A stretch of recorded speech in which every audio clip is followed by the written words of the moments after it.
Η Ευσιώνα ήταν ένα καλόκαρδο και φροντιστικό κορίτσι που πάντα πρόσεχε τη μικρή της αδερφή, την Ερμιώνα.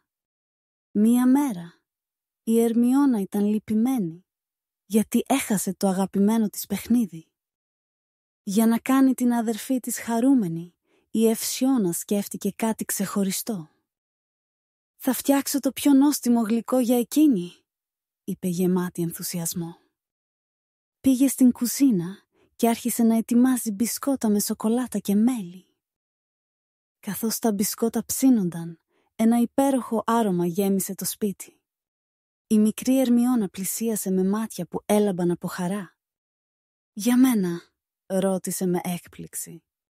«Ναι, αγαπημένη μου αδερφή. Θέλω να σε βλέπω πάντα χαρούμενη», είπε η Ευσιώνα και την αγκάλιασε τρυφερά.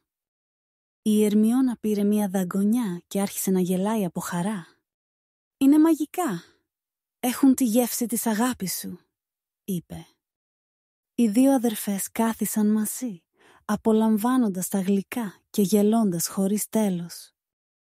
Από εκείνη τη μέρα, η Ερμιώνα ήξερε ότι ο χρόνος περνάει πιο γρήγορα όταν διασκεδάσεις και όταν έχεις δίπλα σου την αδερφή σου που σε αγαπάει πολύ.